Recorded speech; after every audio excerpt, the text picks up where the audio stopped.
Hello y'all, let's get straight into it. Here are my tips for the Dark Lord.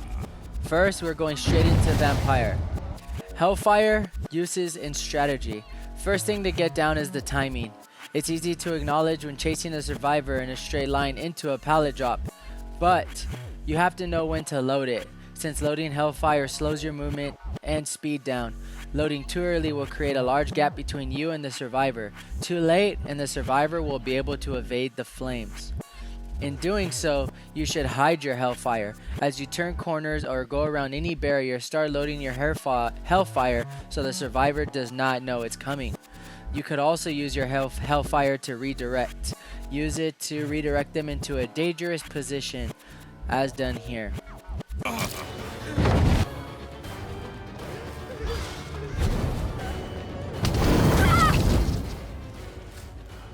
Also keep in mind that you could fire over the wall. If you did not know, if you can look over it, you could probably flame through it. Unhooks. This example hits two birds with one stone, leading to using Hellfire on unhooks. To ensure to get a hit on the survivor who is unhooking the survivor who is hooked, use Hellfire, because sometimes you get an unregistered wasted hit on the hooked survivor.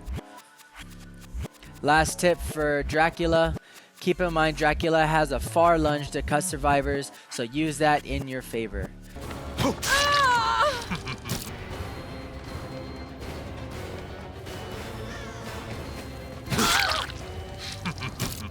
Now let's move on to the bat.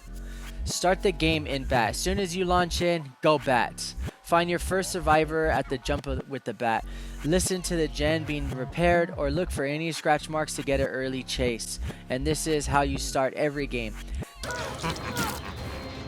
Use the teleporting to transfer around the map and get through faster. Teleport anytime you're going to check a possible gen being worked on. This gives the survivors no time to react.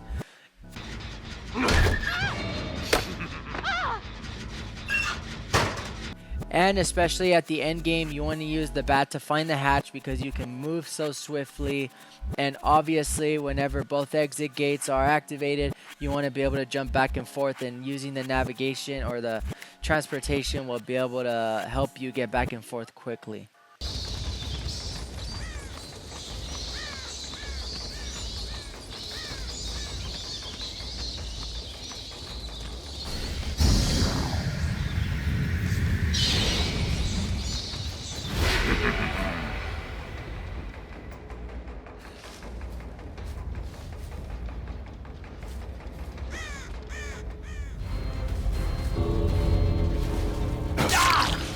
Wolf. I hated the wolf at first, and I used to think this was the biggest waste to the Dark Lord. Until hide and go seek with the survivors. Let them run into you, let them make a bad move. This is the wolf's best asset if used properly. Hide and use the third person camera to see around and above obstacles, as the survivor won't be able to see you and move off of assumption of you leaving or sneaking around the wrong direction right into your attack.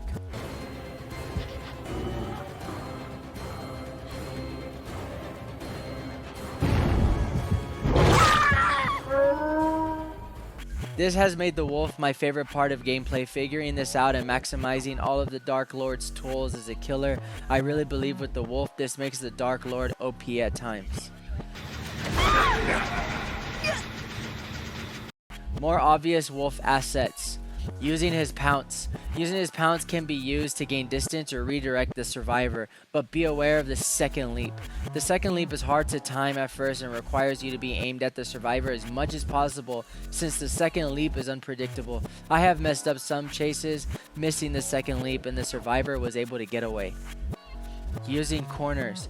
If turning a corner, load your pounce before the turn. You can slide while loading the pounce. The survivor will have less time to react. Scent orbs. Scent orbs can be overwhelming at times when there are multiple survivors. Do not get distracted, and majority of the time, staying focused on one survivor is rewarding. If you do switch, however, it's for a guaranteed hit. Beware, the scent orbs help most of the time but can also be misleading. The orbs can appear before a door with multiple pathways and you will have no indication as to which direction the survivor ran if he has not been hit or injured already. Final tips overall. Leave your ego at the door, and I think this goes for any killer. I count about 20 seconds in my head, and if I'm not getting any real distance, I leave in bat mode and teleport to a gen. They can't win without repairing gens, remember that. If you do 2 laps as a killer at Shack, just let it go. Especially if there's a gen there, then you could just teleport back to the window or drop pallet later. Spies from the Shadow perk. I love this perk. Not only does it help me know where survivors are running around, but when I am in bat mode, if they're crawling around and I can't see them or they don't leave blood marks, well then guess what? The crows let me know where they're at. Hit lunges. Understand that for the Dracula, he has a far lunge, but the wolf has a short bite. So don't expect to get the same outcome if you're... Remember which killer you're in. What did I miss? Feel free to comment on any tips I may have missed or something you disagree with. Thanks for watching, and please subscribe to see any future videos.